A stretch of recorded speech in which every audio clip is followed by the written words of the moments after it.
Hello, everybody. I'm so glad to be here, sharing some of what I learned as I was researching about this subject. This is the subject of my thesis, and so I hope you can enjoy this. And after the talk, you can reach me and ask me if you have any doubts about this or anything related. It's okay. So, okay, who's the speaker? I'm Diego, like Julian told us. And my friends call me Deca, so you can call me that way. It's cool. I'm a JavaScript developer with a passion for HCI, or Human-Computer Interaction. I'm currently working for Despegar, which is the greatest web travel agency in Latin America. And it's a cool place to work, you have a lot of technological freedom there, and you propose your own stack and all of that. And of course, they love node.js. Well, let's move on. This is the agenda for today. I'd like to introduce first some common terms, and then move to the foundations. Here we will see the standard architecture for multimodal apps. And then we will compare with a different approach, more suited for web application and node applications itself. Then I would like to mention some things that maybe people here can help me to improve this project. Okay, so what is a multimodal interaction? No? How can we define this? Since this is a compound concept, we're going to take it by parts. If we go through the layers in order to understand what a multimodal interaction is, we should be talking about this, the human-computer interaction, the whole thing, and the concept of feedback, So on the one side, the human-computer interaction is the area of research that focuses on the interfaces between people and the computer, And on the other side, this is the idea of feedback. And when we interact with the world, we affect it somehow, And we can perceive this. And this is the feedback, At least in this concept. So, at the beginning, it's only you and the real world. As a side note, when I say world, I'm referring to anything. It can be nature, it can be a system, as we know. So, as I was saying, it's only you and the world. And you can start interacting, And these interactions usually have an output that can be consequence of a previous input, and so on and so forth in a change fashion, So decision-making is based on feedback. And the way we acknowledge these new inputs is perceived through our senses. So we're taking these things by layers, And senses. Senses are a kind of a highway for our interactions, where each lane can be seen as a single sense. Using the single sense, we can perceive the world. As you may know, there are different types of lanes, It can be a paved road or a graved one. So the type of the lane is the mode.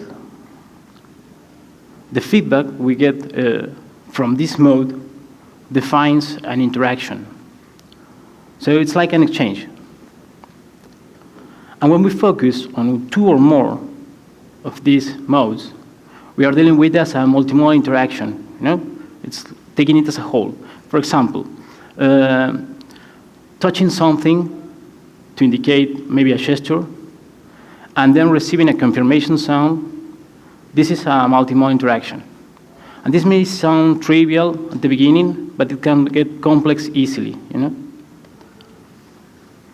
So, why?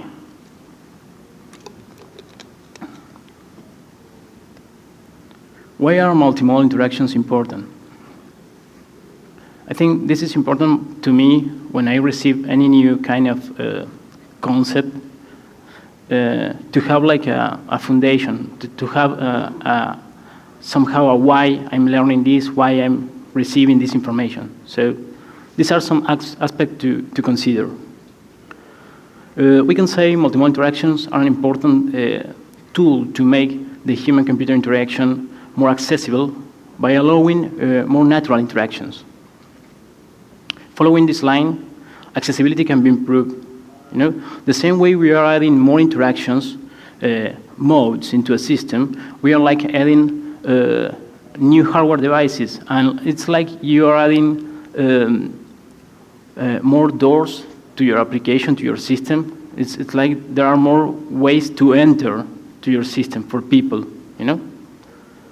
And then, of course, commercially speaking, the use of multimodal interactions can be maybe your next killer feature, you know?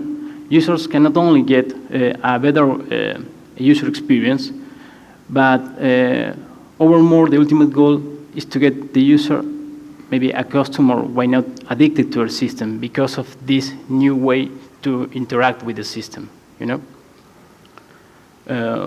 And last but not least is the IoT, you know?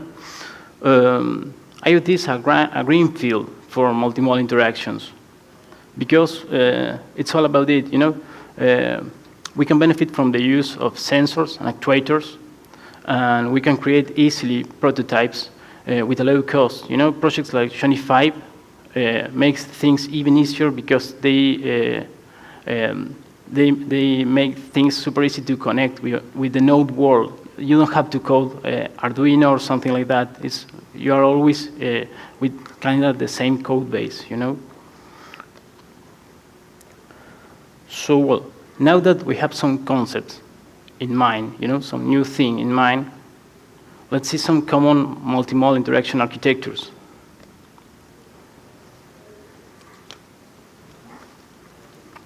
Well, like I mentioned before, this was like the subject of my thesis, so it's something that you can see in a lot of papers, different things. Well, in the HCI research field, the whole concept of multimodal interactions is not a new thing, you know. In fact, the term was coined by Richard Ball in the 80s, in his famous work known as "Put That There." You know, you can find it on YouTube. It's really impressive for the time, you know. But here we are seeing something different. It's like a little bit more modern.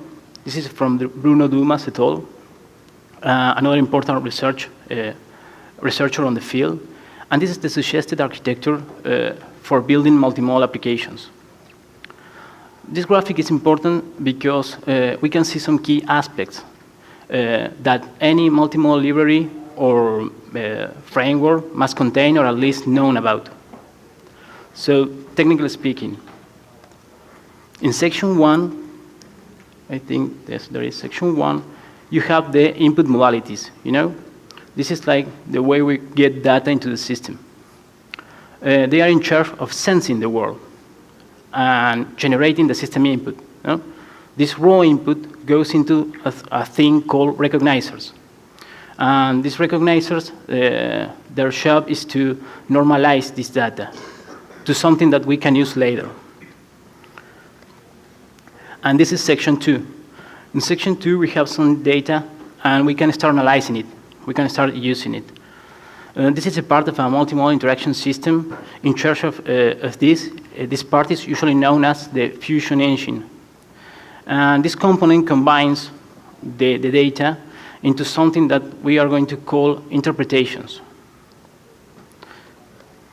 Then, in section 3, we have the synthesizers. And the synthesizers use the interpretations generated previously to generate a physical reaction that we can perceive, you know, such as a beep or a vibration, something like that. So these are like the important parts. Well, now that we have this, we can move to this particular approach. So we are introducing something called Plus Ultra and GS, you know? This is a way that we can, using these models, we can consume the multimodal interactions inside our node application. So these are Greek names. I was like into Greek mythology at the time when I thought of a name for this, so that's the name. Anyway, Plus Ultra, the first one, works as a message gateway, you know? It's like a query for interactions. And then we have the GS model, which is a more versatile one, which can be used standalone, you know, independently, or to create device drivers, or maybe inside a web application or a node application, because I mentioned a lot the word web application, but this applies, I don't know, if we make something like a desktop app using Electron, we can use the same concept here, so it's the same. So, well, the GS model is a way to the developer to help him consume these interpretations, you know? Okay, so we have another graphic here, and this is like a general overview of the previous architecture, the one from Dumas, but adapted to node applications. So in section 1, we are taking the concept of the input-output modalities introduced by Dumas, and we have changed it to a distributed architecture, you know, and where every client can have one or more recognizers, and one or more synthesizers too. Why not? Here we can use the GIS model to introduce these new recognizers into our system. Remember, a recognizer is any device that can sense the world. And the synthesizers, on the other hand, is any device that can produce a reaction, you know, a physical thing. Well, in 2, we are seeing the Plus Ultra in action, this message gateway. This helps us to separate concerns between the developer application, you know, the developer code, and the code of the modalities. And in 3, we are seeing the application itself, you know, that's another layer. Here you can use the GS model too in order to consume and deal with interpretations, you know. Here you can create interpretations too. It's like a top layer, we can see it that way. These interpretations can be seen as a set of interactions. So let's say we are interested in a tactile interaction, you know, touching something, and then also we are interested in a specific voice command, you know. If we combine these two interactions, we can create a unique interpretation. So this interpretation can be seen, can be composed using these two interactions. So, well, an interpretation is this, is the combination of different interactions. Here we see another graphic, a different one, with a different arrangement, with the focus on the communication, you know. The modalities are added into the system using a driver, like I mentioned before. Well, you can code your own drivers, and this is an important part because it depends on the device that you are using to sense the world. There are a lot of devices. For example, I have to use the lip motion. I don't know if you know this device, but it's used to get hand gestures, you know. So, well, I have to code a particular device driver to get the lip data, you know, into the system. And, well, there is also, well, here, in order to create this device driver, we are using the GS model, you know. We're going to see an example later. So, well, using this model, our modality device can communicate with the Plus Ultra message gateway, you know. So it's like we can start sending messages into our system. So the message gateway then distribute this system, these messages. And then on the other side, we can see the web application or the node application itself, you know. This part can be seen as the consumers for the modalities, for the data generated previously. And as I had mentioned before, on this side, we consume interpretations. And thanks to the Fusion engine that I mentioned before, when an interpretation is detected, the web application will notice them. So the web developer can add any hook, to do something about this. And well, of course, we are using the JS module too. This JS module is using Browserify, so that's why it works standalone and inside the content of a web application. So well, enough with theory. Let's see some code. If you download this, it's not going to work just magically. You're going to, maybe it's better if you use Docker or something like that, because Plus Ultra needs a Redis instance. So if you just make this Docker Compose app, everything will happen. Otherwise, you have to install manually your Redis instance and set up that. Well, if you do the first part, you just can get the message gateway running, And then the other part is to install the JS module inside a particular folder, In this case, we are trying to create a new device driver, a multimodal device driver. So we are creating an NPM project inside of this. So this is the things that we have to install to start playing with this. Well, then the other important part is to create a multimodal device driver. So there we are seeing the important parts. I think here we are going to mix some of the JS code with the particular code related to the device that we want to integrate, So the important part is to require the JS modality driver, which help us to connect the device with the Plus Ultra platform. And then we are going to do something simple that is an inherit.